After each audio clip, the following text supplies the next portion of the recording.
Morning to audience. First of all, I would like to introduce myself.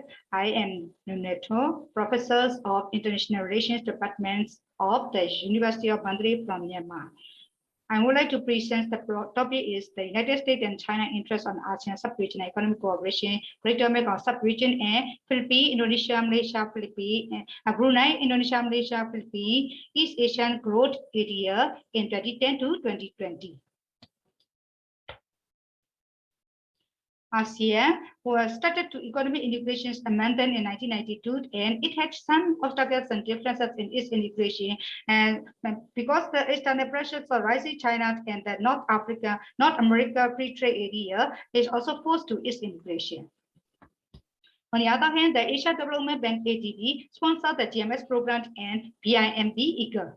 It was introduced to foster the regional and market integration. These papers try to explain the interests and strategies of the US and China on the trade and economic cooperation for the economic development of ASEAN sub-regional cooperation, GMS and BIMB EAGLE in 2010 to 2020. These are contained in my paper.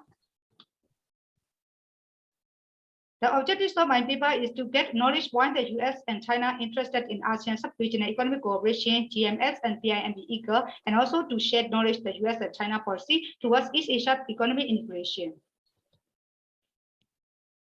The method is used the qualitative analysis in method, and the data are primary and secondary sources, and the both and the relevant and reliable online references from the official website. The research questions are: why did the US and China interest in ASEAN sub-regional economic cooperation, GMS and BIMB EAGLE? And also, how did the US and China implement to post on GMS and BIMB EAGLE for the economic development? The agreements of my paper is the US and China implemented in ASEAN sub-regional economic cooperation to integration with their relevant policy and strategy. In my introduction, in East Asia, sub-regional cooperation and integration frameworks have played a significant and complementary role in East Asian regional integrations and community building since the early 1990s. There were some other regional institutions, APEC, AIF, ASEAN, RCEP, initiated by ASEAN and other East Asian countries. And also the ASEAN Plus frameworks mainly led to economic cooperations and integrations in East Asia. Some notable regional arrangements and mechanisms in East Asia, such as GMS, BIMB, EAGLE, and IMD, GT. Indonesia, Malaysia, Thailand, Growth Triangle. In the political situations of Asian region, the political security conflicts arose without exactly and result at the intra and extra-regional territorial disputes. Therefore, they were vulnerable or export-dependent economies to external shocks from the US and Europe. Meanwhile, China increased trade activities rules and exporting the direct investment in this region. And also, China also posed the external pressure. ASEAN also posed the external pressures of the economic rights of China and the NAFTA to ASEAN economic integration. In my presentations is divided into three parts. The first part explains with the brief background of effort or economic development or ASEAN, the evolutions of its sub-regional cooperation, GMS and BIMB EAGLE. Do not present about IMD-GT and the importance of ADB. And the second part explains China's interest in ASEAN sub-regional economic cooperation, Greater Mekong sub-region, GMS, and China-GMS trade relations in 2010 to 2020. In the third part, I explained the US interest in ASEAN sub-regional economic cooperation, BIMB-EAG, and the US BIMB-EAG trade relations 2010 to 2020. I used the theoretical framework is the international relation theory of cooperation theory. These are literature review. First of all, I would like to present a brief background on ASEAN. ASEAN was established to foster regional peace and security in 1967. It began ASEAN Free Trade Area as an ASEAN regional market to reduce the external threat and cover trade and boost to economic integrations in 1992. ASEAN members agreed to accelerate efforts and lay down priority activities and concrete actions to recognize the ASEAN Economic Community, AEC. AEC officially went into effect on 31st December 2015. AEC was a highly energetic effort in deep integration with the fetters of production as well as a dispute settlement mechanism. And also the economic development of ASEAN after 2015. ASEAN has achieved substantial progress. To the ASEAN, to be implemented many measures to complete the functioning institutions of ASEAN regional cooperation arrangements of the Myint Initiative, the GMS, BIMP, IGA, IMT, GT, and RCEP. The deeper integrations of ASEAN through AECs and other initiatives were increasing among ASEAN member countries in trade relations and investment sector year by year. See table 1 and table 2. This is table 1. This is table 2. I showed at detail in my paper. The evolutions of GMS. GMS was included Cambodia, Laos, Myanmar, Thailand, and Vietnam, including China, Yunnan province. Now, Panchi Autonomous Region. GMS was a transnational region of the Mekong River basin in Southeast Asia. It came into force with the launch of a development program in 1992. It has taken a using economic corridors to increase economic growth and development since 1998. And the evolutions of BIMB, the Brunei, Indonesia, Malaysia, and Philippines, East Asian growth area. It was formed in 1994. It was aimed to the close development gaps among the BIMP and also to build ASEAN integration. And also it needed to focus in its geography on provinces and states. The leaders of BIMP agreed in building on the sub-region's achievements to enhance connectivity, strengthen economic corridors and supply chains, enhance trade, and attract quality investment. On the other hand, the importance for ADB is also important in the sub-regional economic cooperation. ADB sponsored the GMS program and intended to foster the regional and market integration of the Mekong River basins of 6 countries, and also assistance for the actual and potential links between ASEAN and the GMS, ASEAN and BIMP. And also it has been a development partner of BIMP since 1996. ADB formulated the program's regional development advisor since 2003 for the BIMP. And the second bus, I would like to present China and GMS relations. China has launched many economic reforms since 1979. The China government established 4 special economic zones along the coast with the purpose of attracting foreign investment, boosting exports, and importing high technological products into China. On the other hand, the GMS became one of the important regional cooperation schemes related to China with the mainland Southeast Asia. They focus on infrastructure, connectivity, and economic cooperation. However, there was a difference in terms of the level of economic development, political system, peoples, and historical cultures. China firstly interested in developing the Mekong sub-region and supported the initiative to strengthen sub-regional cooperation in early 1993. And also China first tried to ease trade flows to the close proximity or relationship with the 3 Mekong region countries, Cambodia, Laos, and Vietnam. However, they were complex border and sea issues, and they are not good relations. China-GMS trade relations in 2020 to 2010 to 2020. In China and the GMS countries' economic relations, they have already eliminated tariff on around 600 unprocessed agricultural products under the ASEAN-China Free Trade Areas Early Harvest Program on January 2006. That 80th conference was held in China in December 2012. At this conference, the 2 sides was aimed to review and consider the interim outputs of the GMS regional investment framework RIF process. And they actively engaged development partners, the private sector, and other stakeholders in the formations of the RIF and the effective supporting for the new generations of GMS investments under the new GMS strategy. China and GMS trade relations in 2010 to 2020, China's success in trade with the GMS countries, its imports of primarily intermediate goods from neighboring Asia. And also the factories from China shifted their production base to neighboring Asia because of higher import costs in China and volatile Chinese exchange rate. China pushed to change the government policy to solve such problems. This has been industrial restructuring in the form of production based on some products to cheaper overseas destinations with respect to Chinese investment in the GMS. And also, they have bilateral relations started since the many years. In China and Vietnam, the 2 countries have started the trade relations since 1991, and they got the growth in annual bilateral trade year by year. In 2020, they contributed 8.8% for China imports to Vietnam. And also China's and Cambodia relations. The two countries were stout and stable relations, and also they upgraded their relations to what a comprehensive strategic cooperation partnership in 2010. So their trade volumes were reached. And in 2019, US dollars 8.53 billion to US dollar 8.118 billion into 2020.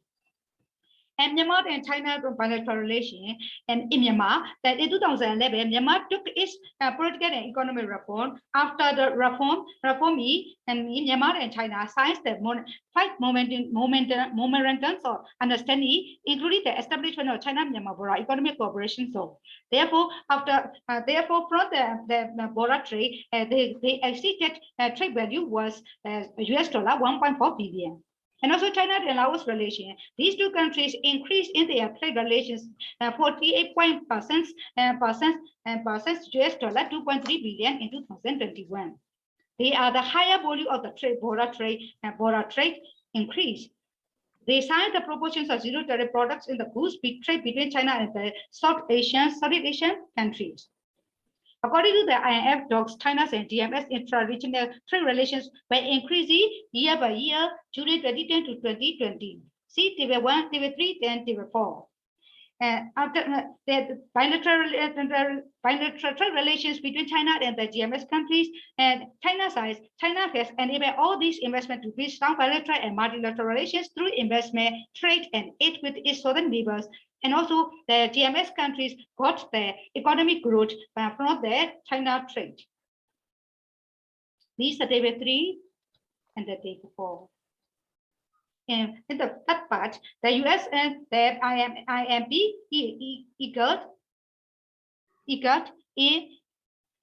ASEAN has become the important king with its rapid changing economic structures in the Asia-Pacific regions. US interested in this growth. China and US made to deepen its engagement with Asia. And also, China was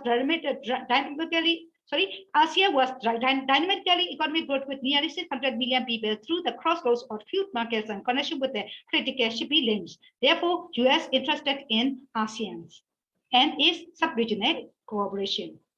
The US tried to develop strict relationships with selected ASEAN partners, Brunei, Malaysia, Singapore, and Vietnam in the Trans-Pacific Partnerships TPP. And also, the US launched the two initiatives of the Trade and Investment Framework Arrangement, TIFA, and Expanded Economic Engagement, E3, initiated to promote ASEAN connectivity. The US used these two initiatives to increase their relations. ASEAN welcomed the E3 initiative at the 4th ASEAN-US Leaders Meeting in Myint, Cambodia on 19th November 2010. KIAS-BUFS was one of the significant initiatives for ASEAN connectivity for its partner. It was aimed to address lack of socio-economic development in these remote areas. And KIAS-BUFS Rakhmat were to develop 2006-2010, the implementation blueprint 2016, and KIAS-BUFS Vision 2025. It was one of the important sub-regional groups to ensure the support of the US ASEAN framework for equitable economic development. Therefore, US has confirmed the commitment to provide the EAGA member countries to develop the East Asia growth area. The US and KIAS-BUFS trade relations in 2010 to 2020. In 2009, China and KIAS-BUFS signed a framework of cooperation document to advance the priority role of strategic development partner. It was a large Chinese presence in KIAS-BUFS for the US. Professor Nwe, can you hear me? Moreover, China, US, and these countries relations bilateral relations since the years many years ago. Bilateral, the US-Brunei relationship, in the US-Brunei relationship, the two countries were strongly boosted by the intense productive bilateral engagement in 2013. The US funds enabled in the energy, consulted in the financial service sectors, and opened the US franchise and brands in Brunei. Therefore, in 2010, US trades and services with Brunei has increased as an estimated $2 million. And also US and Indonesia bilateral relation. These two countries was important for these relations was important for the US, as Indonesia was a partner in the Indo-Pacific region since 1998. They engaged with Indonesia to improve economic reform priorities and strengthen the investment climate and reducing barriers to trade. Regardless with Malaysia, the US has had a commercial presence in Malaysia area since the early olden days. They performed a long and successful record of engagement under the Bilateral Trade and Investment Framework Agreement, TIFA. And also the US and Philippines, they was established diplomatic relations since 1946. They have signed a Trade and Investment Framework Agreement, TIFA, since November 1989. Now, they played an important role in the Philippines. US played an important role in the Philippines economy with cooperations of TIFA or SPEEDs. They also interested in the economic development of BIMB, eager and engaged with the TPP and TIFA to maintain economic growth and also the political stability and security in East Asia, Asia-Pacific region. It has increased in the trade years, the trade value year to year as a result of the cooperation between them. See, Divide 5 and Divide 6. Divide 5. In my conclusion, in these relations, China interested in manufacturing bricks and the GMS to produce final manufacture goods and to get the benefits. Therefore, China interested the GMS country is economic relations, then political relations. In the US side, US also recognized and interested to cooperate in economic relations with BIMP to be balanced with China's presence in East Asia, to develop its engagement with ASEAN in the Asia-Pacific region. However, I found that the US are more interested in the political stability in this region than economic relations or economic growth. According in my paper, using the cooperation theory, ASEAN, GMS, and BIMD equal with China and the US. They stopped with the bilateral or multilateral cooperation in their trade sector for economic integration. And also they laid down the relevant and strong policies by the cooperation amendment for the economic development. They emphasized in the community of Asian nations its sub-regional economic cooperation, GMS and BIMD equal, and enhance its economic relations with China and the US. They led to improve towards East Asia economic integrations. These are referenced in my paper. Finally, I would like to express the heartfelt gratitude to the organizers, sponsors, and the relevant professors of the KIAS-BUFS International Conference for their enthusiastic support and advice to make a presentation. Although I have many weaknesses, and also thanks for all the participants. Thank you.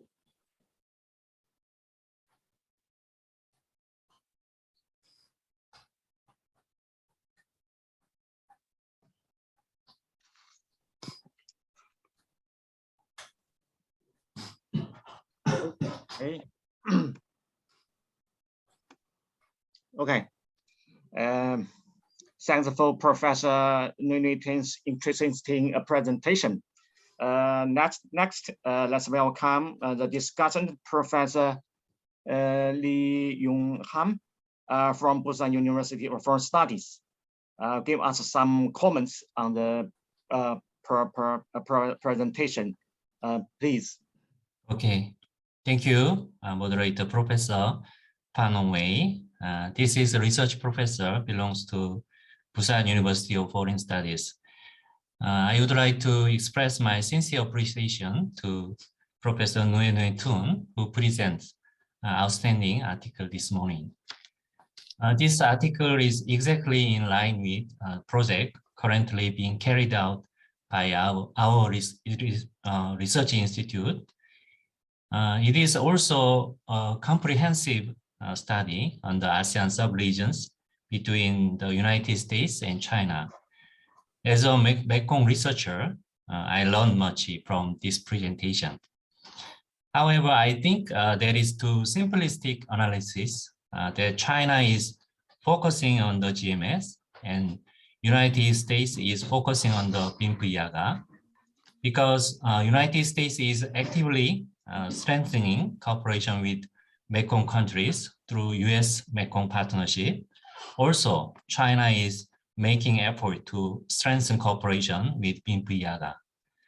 I feel it has not been sufficiently discussed at your article. I would like to additionally mention that this article is based on the cooperation theory. As stated in the paper, on which sectors cooperation theory emphasizes, is it simply an increase in economic indicators such as trade and investment, or is it related to other political efforts or development cooperation? It is questionable whether there is a similar policy approach, because the increase in economic indicators alone is hard to explain inter-country cooperation. In particular, it is not enough to explain the United States, China competition in the sub-regions of ASEAN. Lastly, my question regarding your research: what is the difference between GMS and Lanchang Mekong Cooperation, which launched and initiated by China in 2016? More broadly, what is the difference of China's strategy between ADB and AIIB? That's all my discussion and question. Thanks for your careful attention. Okay, thank you. Thank you for Professor Lee's comments. So, Professor Newton, do you have any response to the comments just now? Yes, just a minute. Please. Yes, thank you, Professor. Your recommendations and suggestions is very good. I have no enough time. I have not enough time to search for the data, because our country is now you know it is not its security, so we have always cut off the electricity and the internet system, so we are very difficult to search for the data. So I'm weak to searching in data to get the perfect and effective data. Yes, I'm sorry. And I apologize to you, as I'm trying to feel the factors from your advice. Thank you so much. Okay, thank you. So, any questions? It's time for Q&A.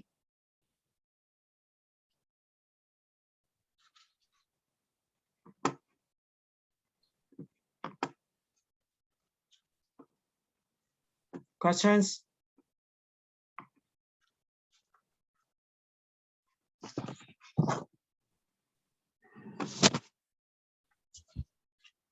No?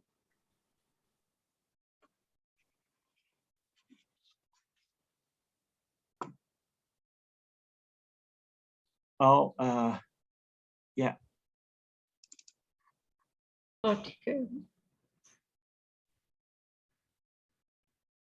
Professor Sandy asks you, based on your research, is there any political implication on the close relation between China and the Mekong countries to the ASEAN integrity?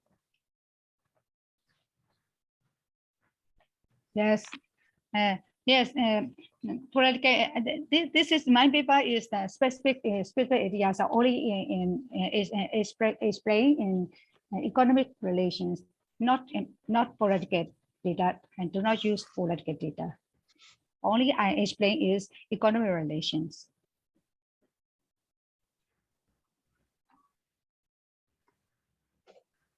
Okay. Other questions?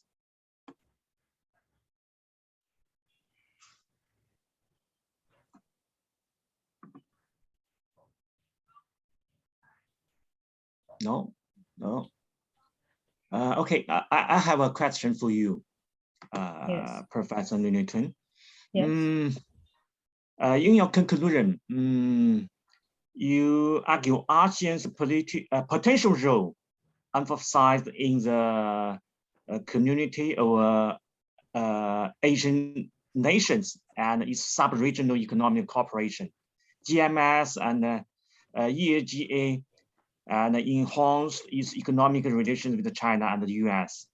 However, US-China competition has been intensified across the Indo-Pacific region, particularly in Southeast Asia. Since Trump came into office in 2017. As a result, in the context of increasing US-China strategic competition, what do you think of the prospect of sub-regional cooperation in Southeast Asia? And what role will US and China play in the GMS and BMP and EAGA sub-regional cooperation in the future? Thank you. Yes, and in economic relations, China and US is good because economic growth is very important for every countries. So their relation is stable relation. However, in the political situations, the US want to maintain its role in the Asia Pacific region and Indo-Pacific region, and also China is rising power is day by day. So the US is anxious to contain and reduce its power in the road in Asia Pacific and Indo-Pacific. So they are in the political relations, they are not good relations, and the economic relation is stable relations, I think. Okay, thank you. I have no more question. Let's move to the second presentation. Another scholar from Myanmar, Myint University, Professor Myint Yi, right? Yes, I am ready. She will talk about the role of Japan in Mekong connectivity. Now, Professor Sam, please. Yes. Good morning, ladies and gentlemen.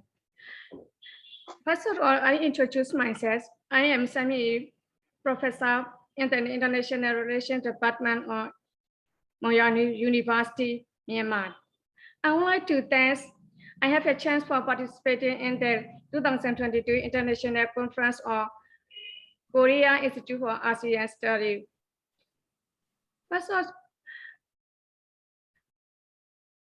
Briefly, I explained the relations between Japan and Mekong countries. Japan and GMS countries have relations kept long way before the formation of Greater Mekong Sub-Region Program. In 1991, with the end of the Cold War and political stabilization of the Indo-China regions, Japan began to play an active diplomatic role in this sub-region. Through ODA, Japan tried to take a crucially important role in the development of the Mekong region. To enhance Mekong connectivity, Japan has strengthened its support for hard and soft infrastructure projects, especially projects which develop the Eastern Economic Corridor and Southern Economic Corridor. These corridors are principal roads in the Asian highway network. This research aimed to examine the role of Japan in enhancing Mekong connectivity. This research concluded that Japan plays the critical role in the Mekong region to maximize the synergy between efforts in the Mekong region and ASEAN to enhance the Mekong connectivity. And also, this paper explains the following questions. The first one is, what are the reasons Japan's interest in the Mekong region? The second one is, how have Japan and GMS countries cooperated to enhance Mekong connectivity? The last one is, why does Japan emphasize the Eastern Economic Corridor? I am going to present about what are the reasons behind Japan's interest in the Mekong region. There are many reasons Japan's interest in the Mekong region. And this paper highlights only major three factors. The first one is geostrategic interest. The Mekong region is strategically located at the crossroads between Indian and Pacific Ocean and faced by the ship lane in the South China Sea and straight-on milk cart. Ishida 2007 found that importing fuel from the Middle East to Japan will take to reach more than 10 days by using an alternative route passing through Indonesia instead of taking the straight-on milk cart.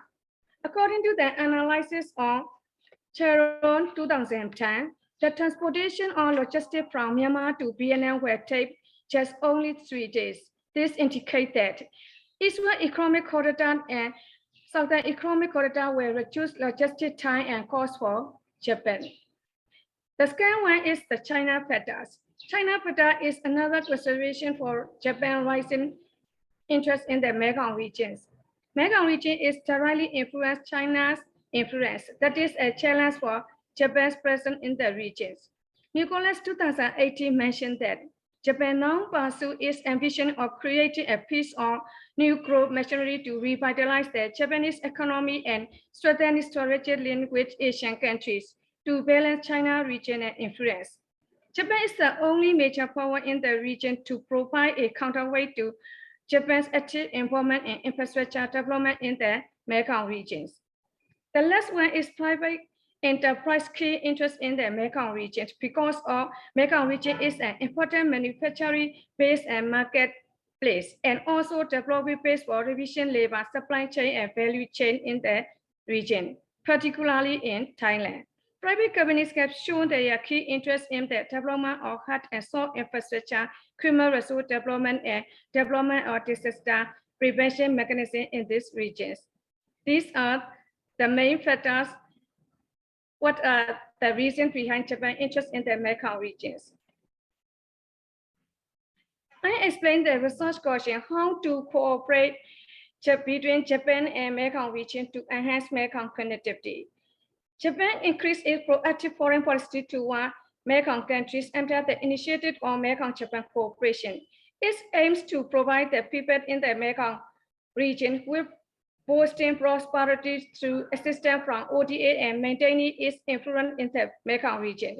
Currently, there are multi-layer cooperation mechanisms, including summit, foreign minister meeting, economic minister meeting, senior official meetings, the Green Mekong Forum, and other ad hoc working groups to promote Mekong-Japan cooperation.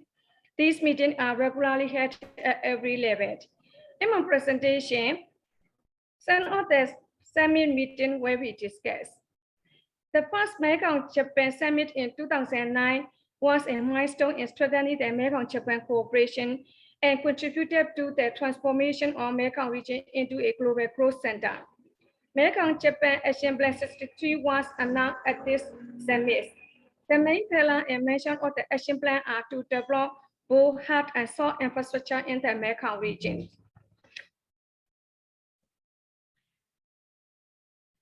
Another summit is at the fourth Mekong-Japan summit.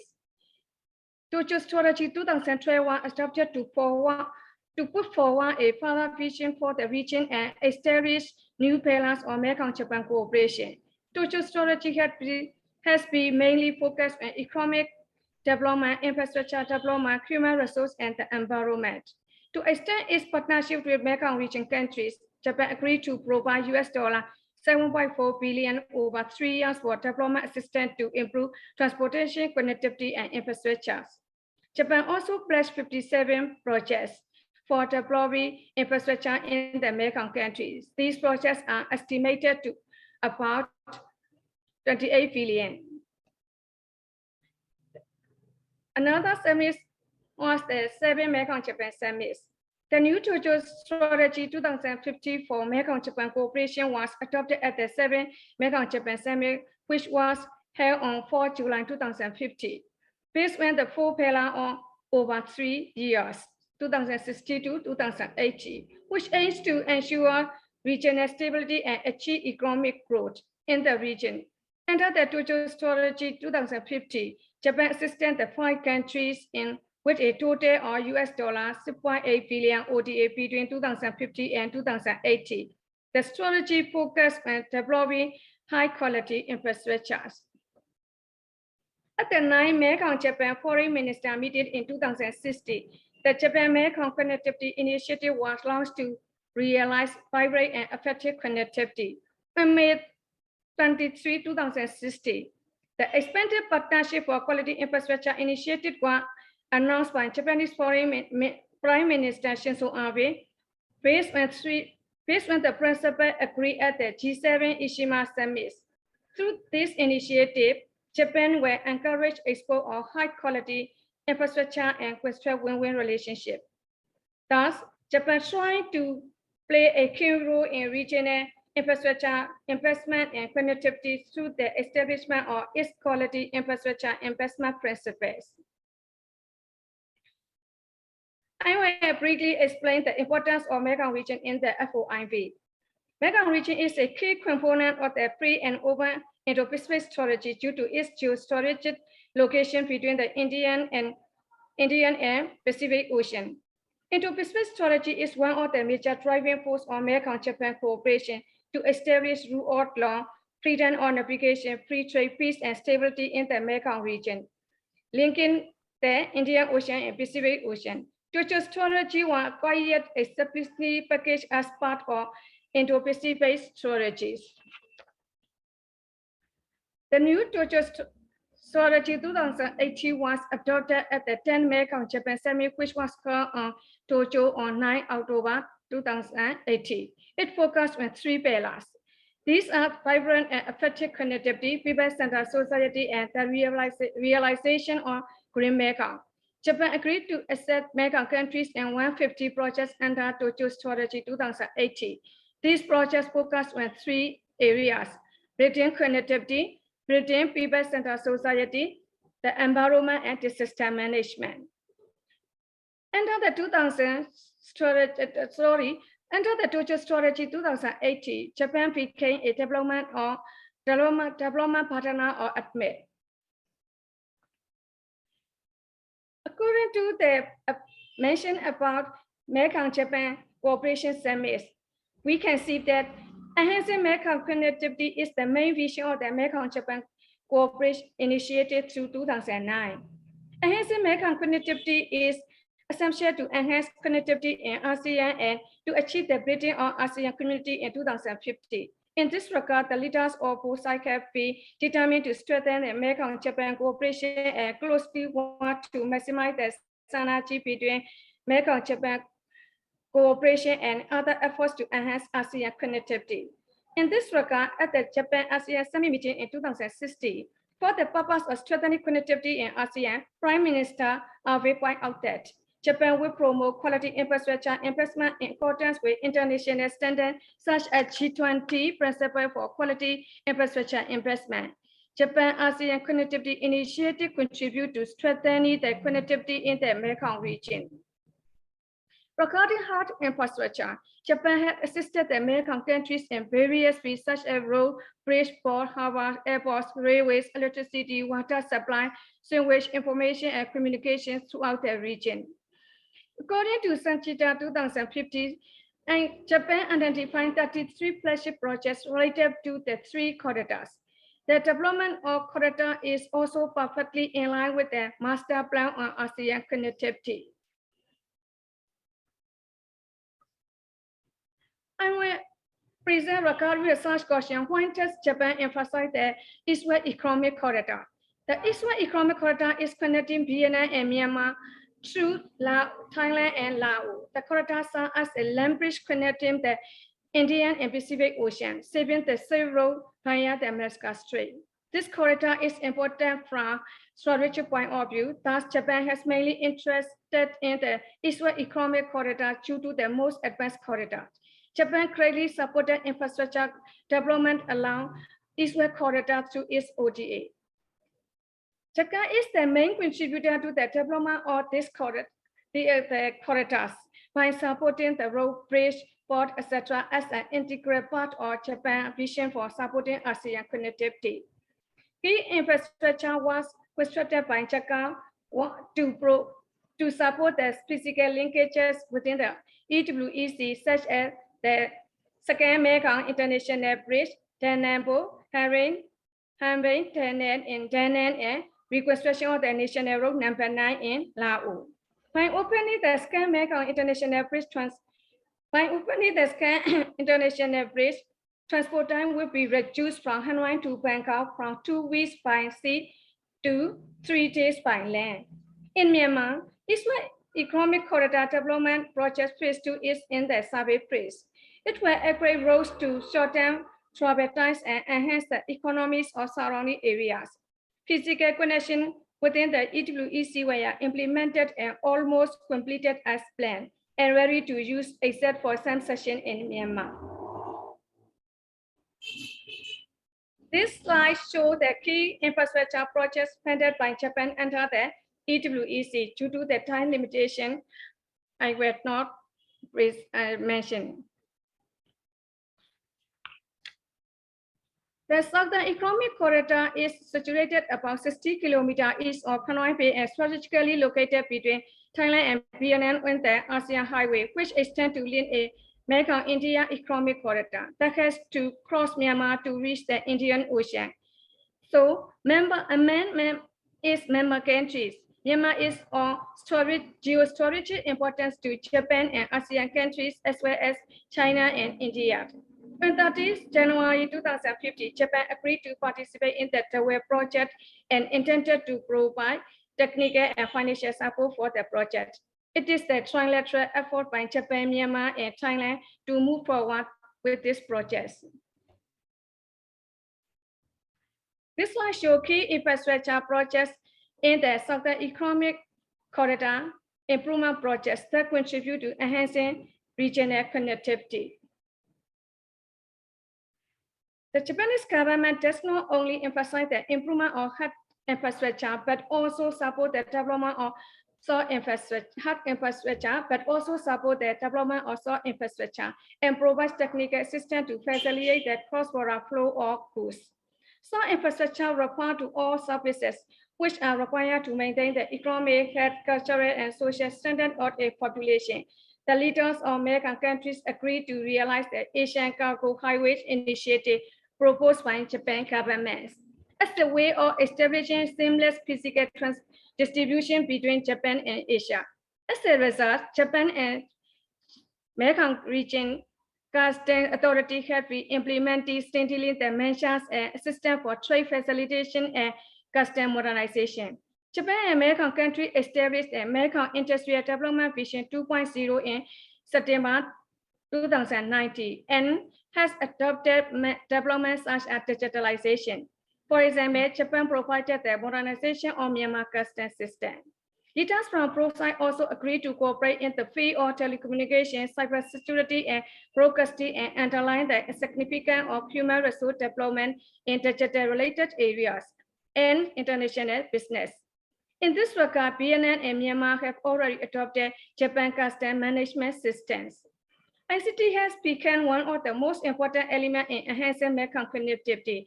In this regard, Japan has funded various projects related to the enhancement of connectivity, such as in the field of ICT, cybersecurity, and broadcasting.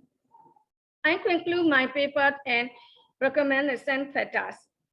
The enhancement of Mekong connectivity leads the enhancement of ASEAN connectivity. Mekong countries express the role of Japan, which is a long-lasting, reliable, and indispensable partner for the Mekong region at the 4th Mekong-Japan Summit.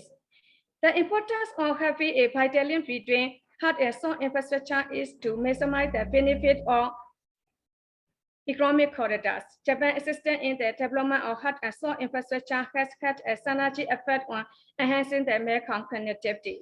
For enhancing Mekong connectivity, private sector participation in infrastructure development is essential. That's why both sides should cooperate in their effort to attract private investment in the Mekong region for private capital flow and the promotion of public-private partnership. The development project is the best potential and geopolitical significance in the Mekong region. Japan should actively collaborate and involve in the development projects, which contribute to further economic development of the Mekong region as a whole by strengthening regional connectivity with the Indian Ocean through the Southern Economic Corridor. Thanks to Japan ODA support, Mekong countries have gained many benefits from the infrastructure development through high-quality road, bridges, and other hard and soft infrastructures.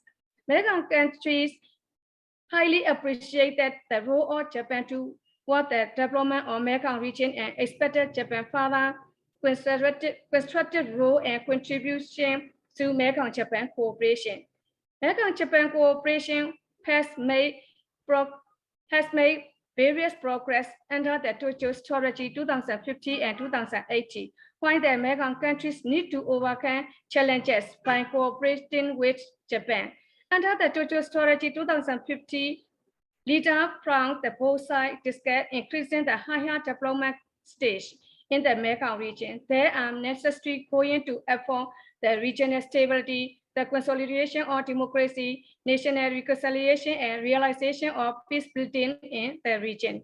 Moreover, to achieve quality and further economic development in the region, it is needed to make further for narrowing the development gaps, advance industrial structure, maintain a stable and sustainable environment and friendly development.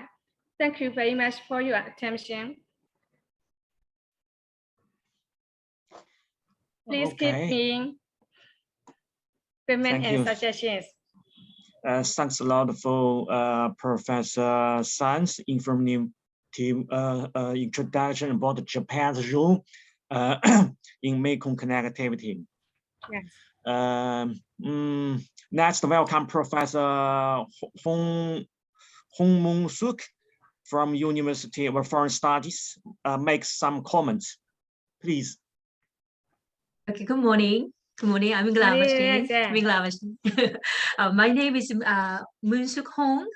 People call me actually Moon. It's easier to maybe remember. I'm very happy to join today's seminar, and I'm pretty new in Busan in my university, so very happy to be a part of this exciting conference. Especially a lot of speakers today come from our colleagues from the Mekong countries, so I'm very happy to listen to your presentations today. And I'm actually come from development studies major, so I'm in a different building. So I found those Samini's presentation is very important and relevant to discuss the sub-Mekong region's international cooperation, especially with the economic policy, very much messily or strategically linked with the geopolitical interest. I have studied recently about the U.S. and China rivalry, and then the roles, the conflicting or competing within Southeast Asia, but especially I think from the perspective of Mekong countries, the role of Japan is not emphasized enough at the global level, political academic conferences. I think that the Western media or Western academy very much interested in highlighting or some also overemphasizing the two giant powers rivalry, not really looking into historical and actual substantive importance of the Japan's role in Mekong regions. So I think your paper is very interesting, and I think it's very important. Especially you compiled all the information quite comprehensively, what happened between the sort of the key landmarks, milestones between Japan and Mekong. So I think your presentation itself is provided quite clear and important information for all. So I very much appreciate that. Yes. But however, in order to improve your research for the future, I have a couple of questions, also further maybe exchange of ideas and collaboration in the future. In terms of understanding Japanese corridor, this economic corridor policy, I'd like to hear a bit more your critical perspective from sort of Mekong scholars' perspective of critiquing Japan's economic corridor related policies. Because these corridors are linking from somewhere to somewhere, right? Because this is a corridor. But in Mekong regions, we have many different countries, and also sub-areas or regions are not necessarily economically benefiting from this kind of giant economic development policies and projects. especially ODA, Official Development Assistance, actually includes substantive loans and grant. And these are actual substantive the financial benefits. Then these benefits and contributions are not necessarily, I think not necessarily can be benefiting the Mekong region evenly, right? So in a way, the corridor is from X and Y from the Japanese economic corridor policy may exclude or does not maybe include some of the regions that can be benefited with these publicly funded projects in Mekong regions. So I'd like to ask you, first of all, what are your critical analysis of Japan's corridor policy from the perspective of inclusion or economic gaps between within the regions and areas within the Mekong region? And secondly, I wonder there are any reasons that you are only looking into economic development or economic connectivity, because if we talk about hard connectivity and soft connectivity, and definitely economic connectivity lead to both soft and hard areas of development. So it does directly impact on economic development and reducing poverty, but maybe also it increase or widening gaps of cultural or social connectivities. So I just wonder whether would you like to discuss not only economic connectivity, but other areas of softer part of connectivities as well. Yeah, and finally, I wonder if we want to make a distinguished analysis between Japan's relationship with the Mekong overall and or versus Japan's relationship with the Myanmar relationship. So I wonder whether you'd like to develop research in the further divided, or you want to put them together, because I think also a lot of international audience would like to hear the Japan's role in Myanmar also in details. So, okay, that's my three major questions and comments. Thank you. Thank you very much for your comments. I read added in my paper, and regarding the social issues and environmental factors and human resource development, I cannot mention the time limitation and these areas. I only emphasize the hard infrastructure and soft infrastructures because the condition of economic corridors which advance the industrial network in the ASEAN region, with the manufacturing industry at its core as a result of shorter transportation time and reduced transportation costs and development of areas along the road to function as key area for physical distribution. So in my paper, and highlight the hard infrastructure, and I cannot add the detail mentioned in the soft infrastructures. Because the industrial Mekong region country is also expected to make physical distribution and human movement more efficient, reduce intra-regional economic gap, and improve the prospect of disaster prevention. The hard infrastructure development with the Japan assistance is highly appreciated as quality infrastructure by Mekong countries because of the its advanced technology, high quality, and lifespan change. And most of the people on Mekong countries prefer the Japan projects rather than the China projects. In my Myanmar, from the side of Myanmar opinion.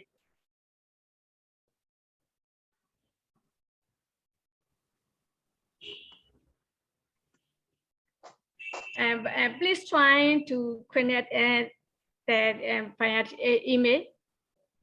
I will try to revise my paper and add the required document. Okay.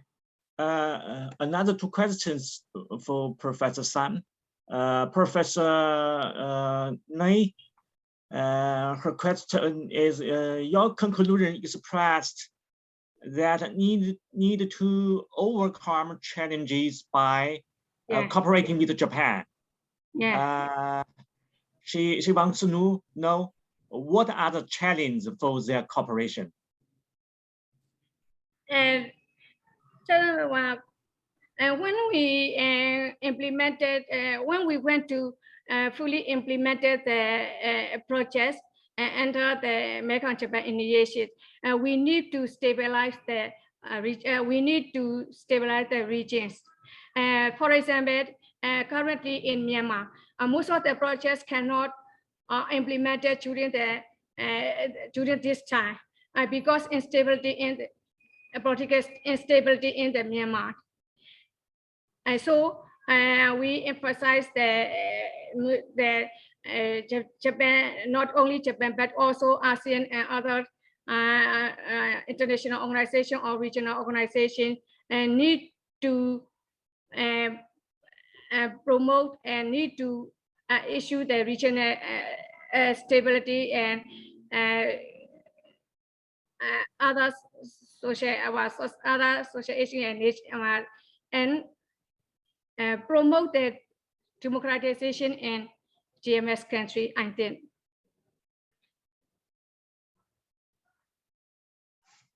Okay, Professor Betty asked a question that I also want to ask you.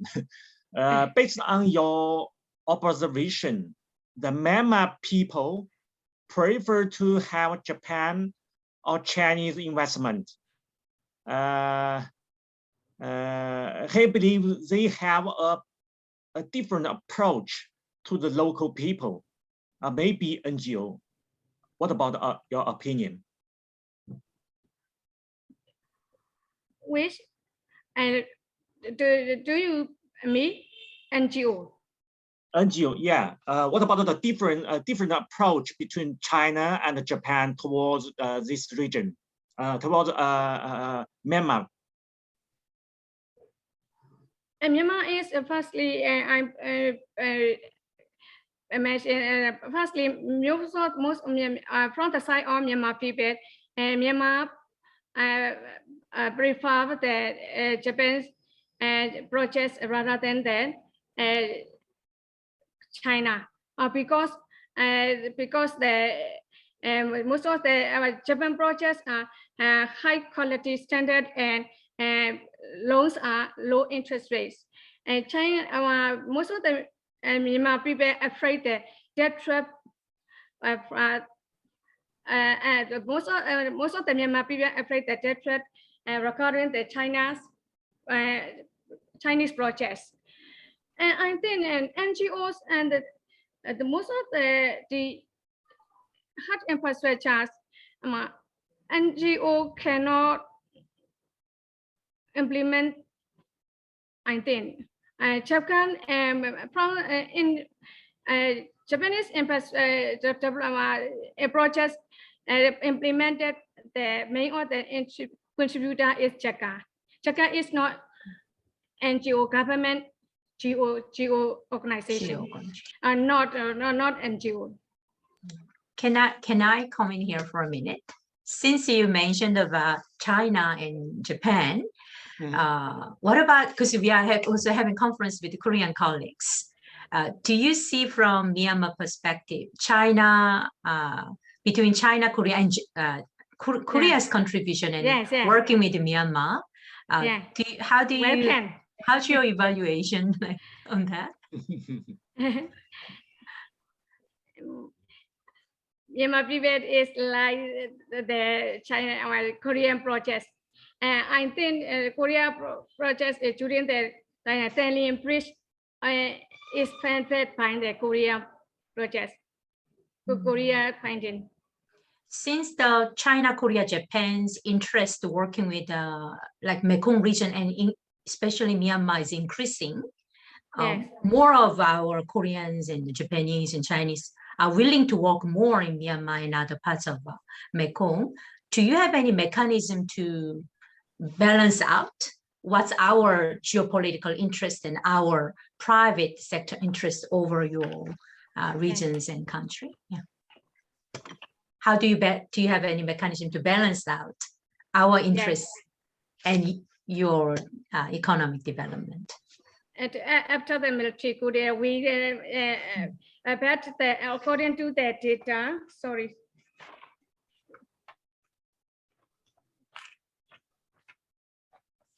Oh, okay. Sorry, Time's up. Yes.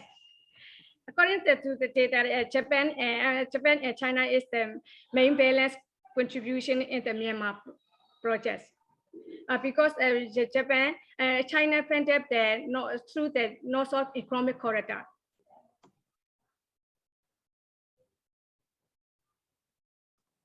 Okay, time's up. Many thanks Thank for you. thank you. Many thanks for Professor Moon's insightful comments and Professor San's response. Now it's time for the last presentation this morning. Professor Muhammad Zulfikar Rakhmat from Busan University of Foreign Studies. He will discuss China and the BMP issue. Okay, please start your presentation. All right, thank you. Let me share my screen. Yeah. Okay, good morning, everyone. My name is Muhammad Zulfikar. I'm a research professor here at Korean Institute for ASEAN Studies at Busan University of Foreign Studies. My main research interest is on China-Indonesia relations, but in this paper, I'm trying to look at China and BIM-IAG cooperation by focusing on two aspects, the progresses and the challenges. The main research question that I am trying to answer in this paper is how is the implementation of China BIM-IAG cooperation, and what are the obstacles that stand in the way of fruitful cooperation. And the structure of the paper, as well as my presentation, is number one, I'm going to identify China's interest in BIM-IAG, why China is interested in BIM-IAG. Maybe this has been explored previously by other presenters, but I'm just going to go over the main interest, and then I'm going to look at the progresses of the cooperation between China and BIM-IAG, and the last one, I'm going to try to analyze some of the obstacles that stand in the way of fruitful cooperation between the two sides. So number one, the first part that I would like to explore is why China is interested in BIM-IAG. I think the first reason is that China has political and economic interests in these four countries, in Brunei, Indonesia, Malaysia, and the Philippines, right? As well as in the wider ASEAN region. When it comes to ASEAN, China always see the region as its own backyard, right? As its own backyard to expand its political and economic interests, right? That's why when we look at the Belt and Road Initiative, when we look at the map, of course, ASEAN has a very important is a very important destination for the Belt and Road Initiative. And the second one, China needs to attract regional countries, ASEAN or also BIM-IAG within its field of influence through various regional frameworks, including Myint Yi. And the third one is China has been the largest trading partner and investor of the Myint Yi countries. So when Myint Yi was established, China sees this as an opportunity to expand its partnership with these four countries where China has a long political and economic interest. The second reason why China is interested in Myint Yi is, of course, the implementation of Belt and Road Initiative, right? The BRI has been the major foreign policy program of China since 2012, right? And of course, as I mentioned earlier, ASEAN and Myint Yi included has been a major destination for the Belt and Road Initiative. So when Myint Yi was established, or in fact was strengthened, China sees this as an opportunity to implement the Belt and Road Initiative. And the third one, Myint Yi as an institutional framework is seen by China as another gateway for China to enter ASEAN. So all of this, I think three major interests are the reasons why China has been interested in expanding cooperation with Myint Yi. And what are the progresses? The first thing that we have to note is that China has been one of the non-ASEAN countries that has engaged with Myint Yi since the beginning. So China has been a good partner of Myint Yi since the early days of Myint Yi. In 2004, for example, China sent a special mission to Myint Yi, and then in the following years, Myint Yi has been invited in a number of seminars and expo related to economics as an effort to strengthen the economic cooperation between China and Myint Yi.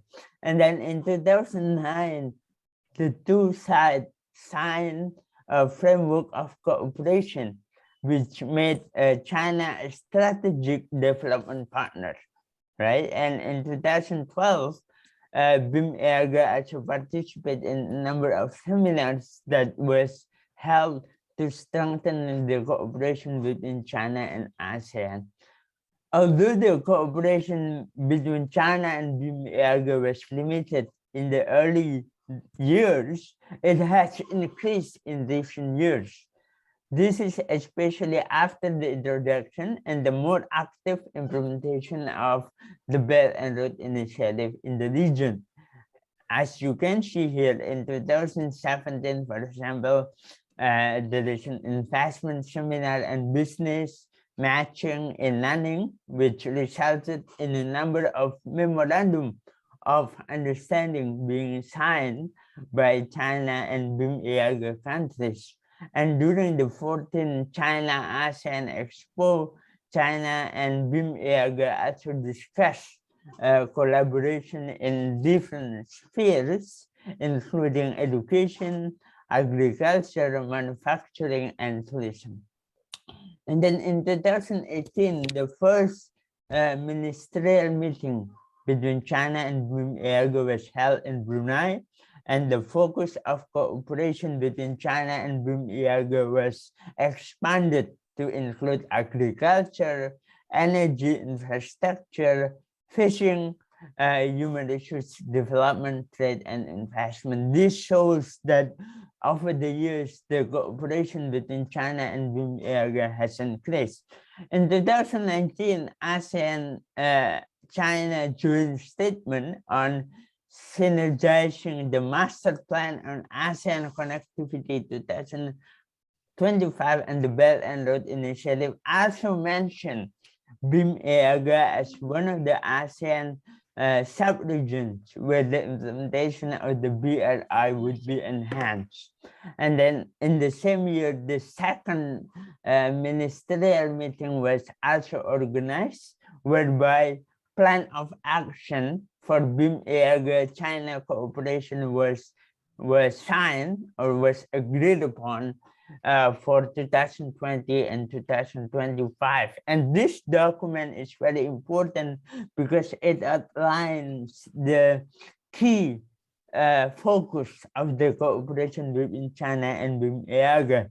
They also plan to expand their cooperation on environment, digital economy, and poverty of alleviation.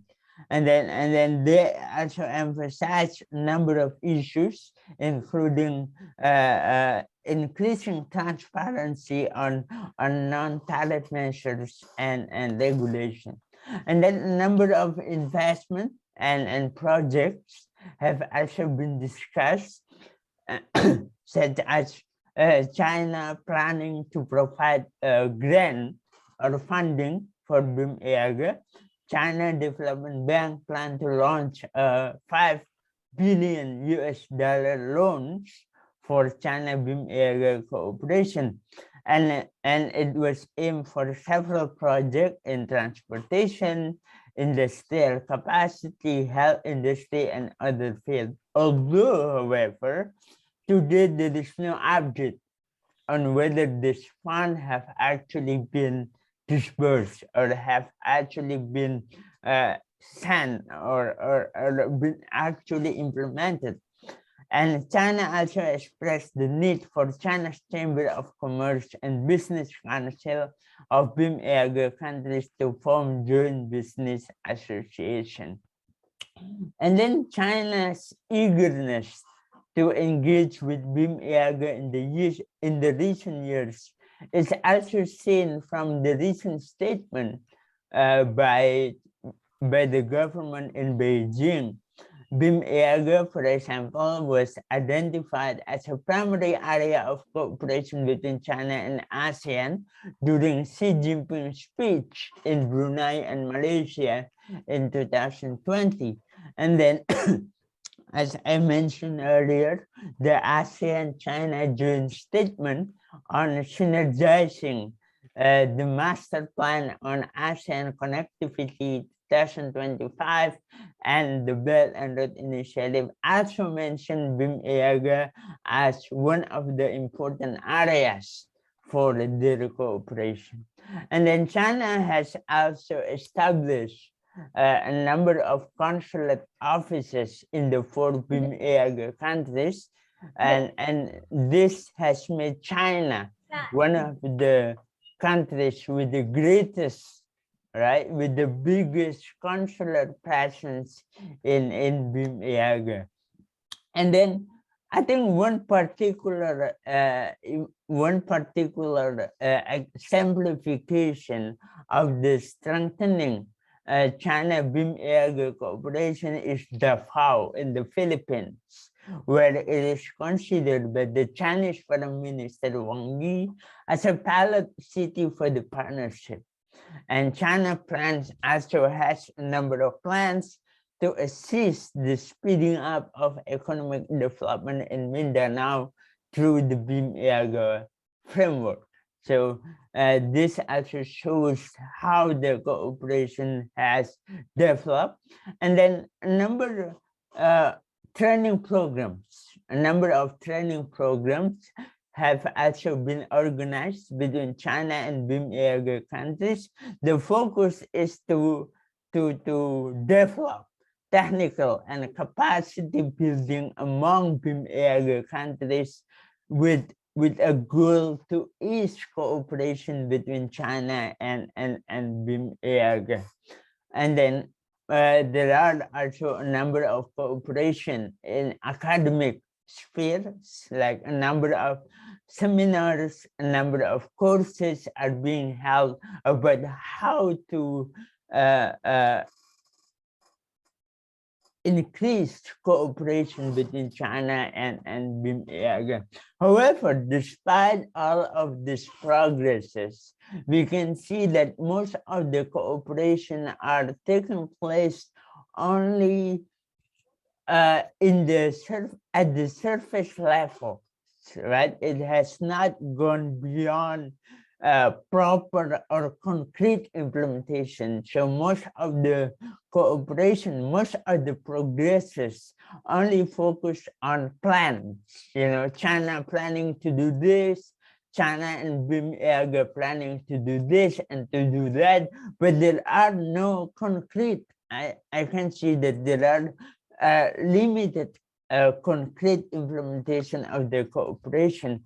And I try to identify a number of obstacles, a number of problems that exist, which resulted in their cooperation to not go beyond planning. You know, the cooperation only limited to planning, discussion, training, attending conferences, attending expo, but there are no concrete implementation.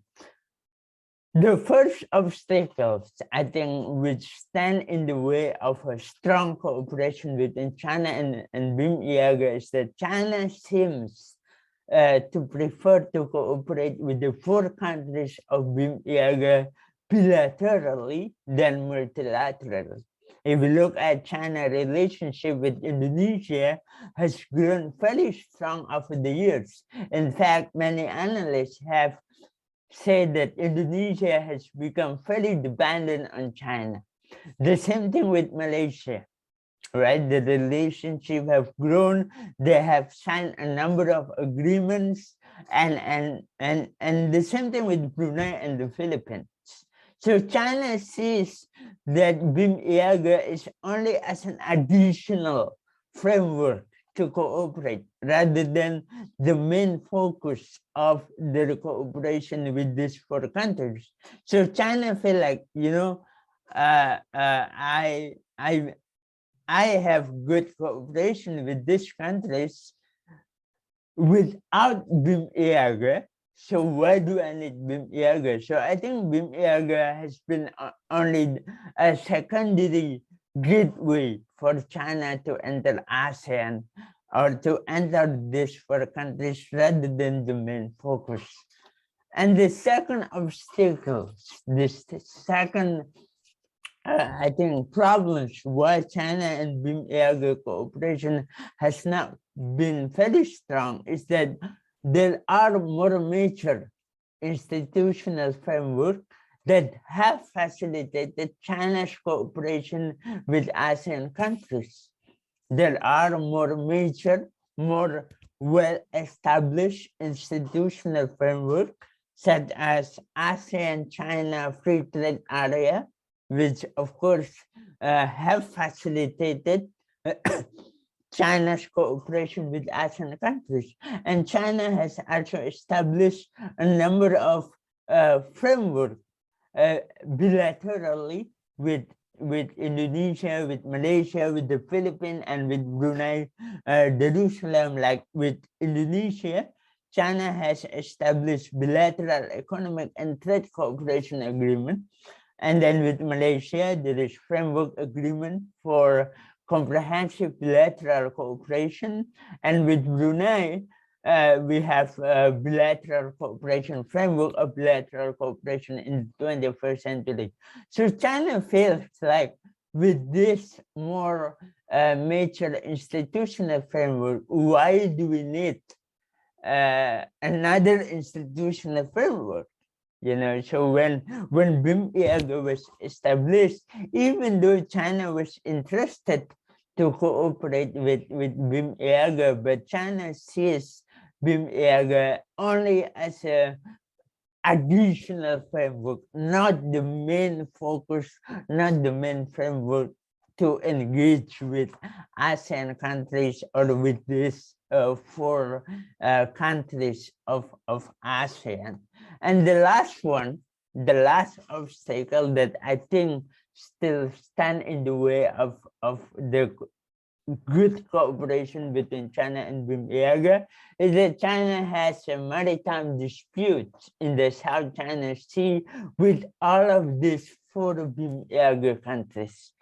Yeah, with Indonesia, they have a long-standing, even though Indonesia is not the main party in the South China dispute, but they have a long confrontational face-off in the South China Sea. And recently, Brunei has also mentioned that if China dares to enter or to do something in the South China Sea, we will do something about it. The same thing with the Philippines, the same thing with Malaysia. So with this concern, with this concern in the South China Sea, I think this is also another problem that leads to the problem for the cooperation between China and Myint Yi. So the conclusion that I am trying to make in the paper is that I think in the future, or it has been so far, and in the future, Myint Yi will still likely be a secondary gateway for China to enter the 4 sub-regional countries. All right, a secondary gateway. It's not the main focus. It's not the primary focus. It's not the primary gateway. It is only a secondary gateway because Myint Yi exists. China sees the need to cooperate, but it's not the main focus. And the second conclusion that I am trying to make is that as long as the 3 main obstacles exist, the relations between China and Myint Yi will always face stumbling blocks. It may continue, the cooperation may still continue, but I think it will not be as good as it is expected. It may not be as strong as it's supposed to be. It may not as comprehensive as they hope to be. So I think this is the entire point of my paper, which is to see the progresses of China and Myint Yi cooperation and also the obstacle. Thank you very much for listening, and I hope to hear the good feedback from the discussion and from the participants. Thank you. I turn back to you, Professor Fan.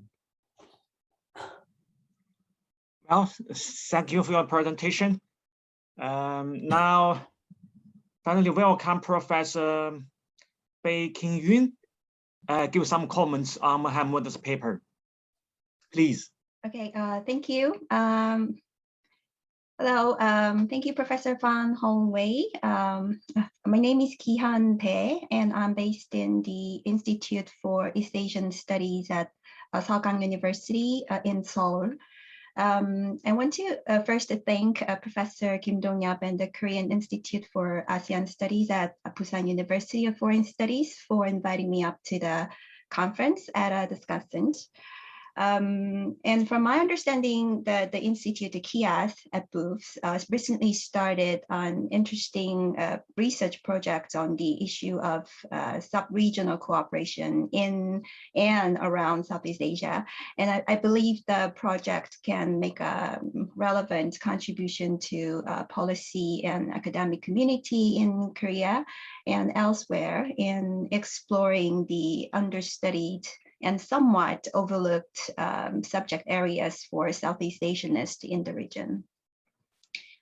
Related to that, I'm happy to read Dr. Rakhmat's paper on China and Myint Yi cooperation, which I believe would be a useful starting point to starting foundation to explore exciting research questions further on sub-regional level cooperation.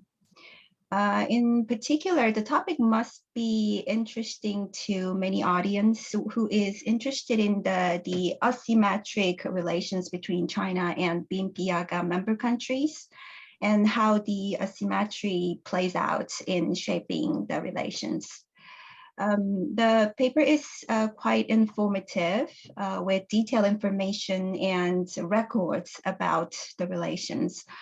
Also, while Dr. Rakhmat illustrates interesting developments between the two regions, It was nice to hear about some of the challenges ahead that may have to be addressed for more feasible cooperative outcomes in this development partnership. Considering that the paper seems to aim to be a bit more illustrative and informative, I would like to ask questions related to the paper's general theme and raise some points that might help Dr. Rakhmat in his next projects, hopefully. First, Dr. Rakhmat identified China's preference in using some of the existing bilateral or multilateral arrangements in partnering with these BIMPIAGA member countries as a kind of a challenge to this partnership. And this point made me wonder what the added values are that China would likely perceive in forging another layer of this cooperative partnership with these countries. It's not that surprising that these BIMPIAGA member countries want to bring China again in developing these relatively underdeveloped provinces within each nation. So for us, it would be important to follow how these Southeast Asian countries, like BIMPIAGA member countries, want to arrange this new mechanism as a complementary one or replacement to other already existing options that have so far not so much functioned. And relatedly, I would like to ask Dr. Rakhmat's view if BIMPIAGA is going to be a niche space that could successfully undertake some of the major development initiatives in this region. And secondly, as a political scientist myself, I'm quite interested in how these somewhat asymmetric power relations between China and BIMPIAGA member countries could play out in making things work in terms of the negotiating process and the outcomes themselves.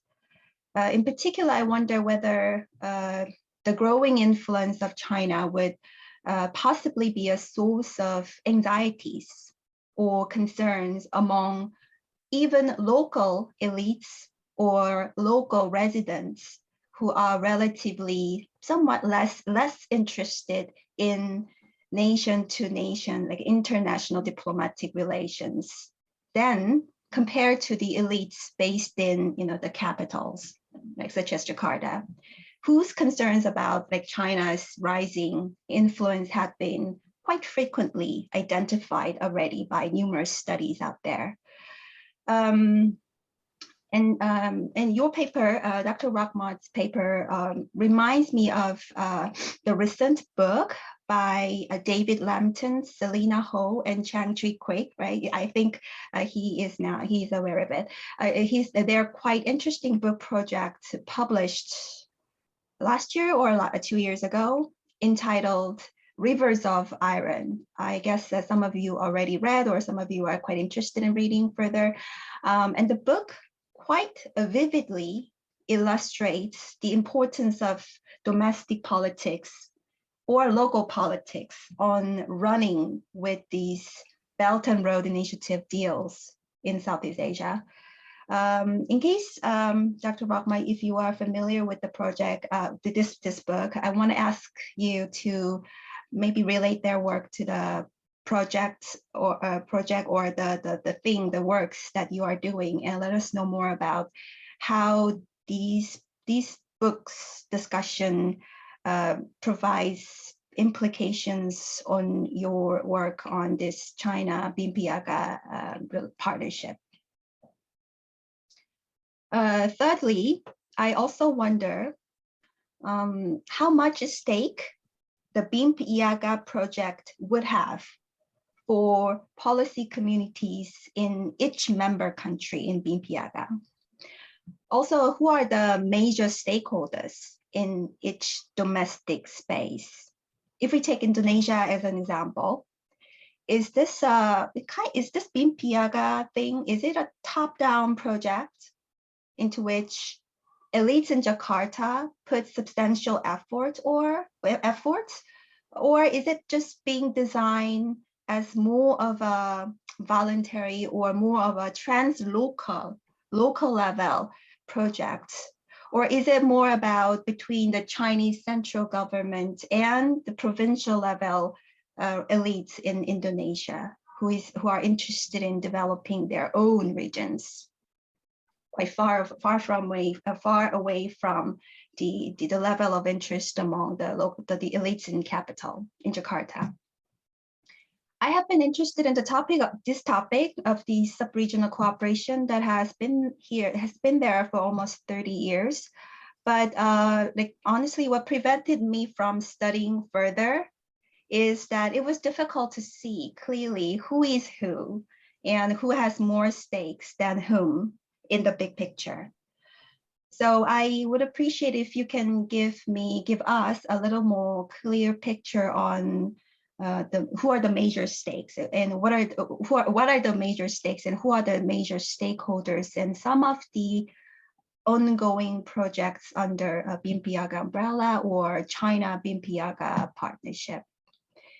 Considering time limits, I know we don't have much time, and it's perfectly okay not to address all the questions I raised here. I know my questions are too broad in some way and too many, I guess. So I just wanted to raise these issues as food for thought for Dr. Rakhmat and also for the audience, international audience who want to keep studying this project further. So thank you very much, Dr. Rakhmat, for your wonderful presentation. Thank you. Thank you.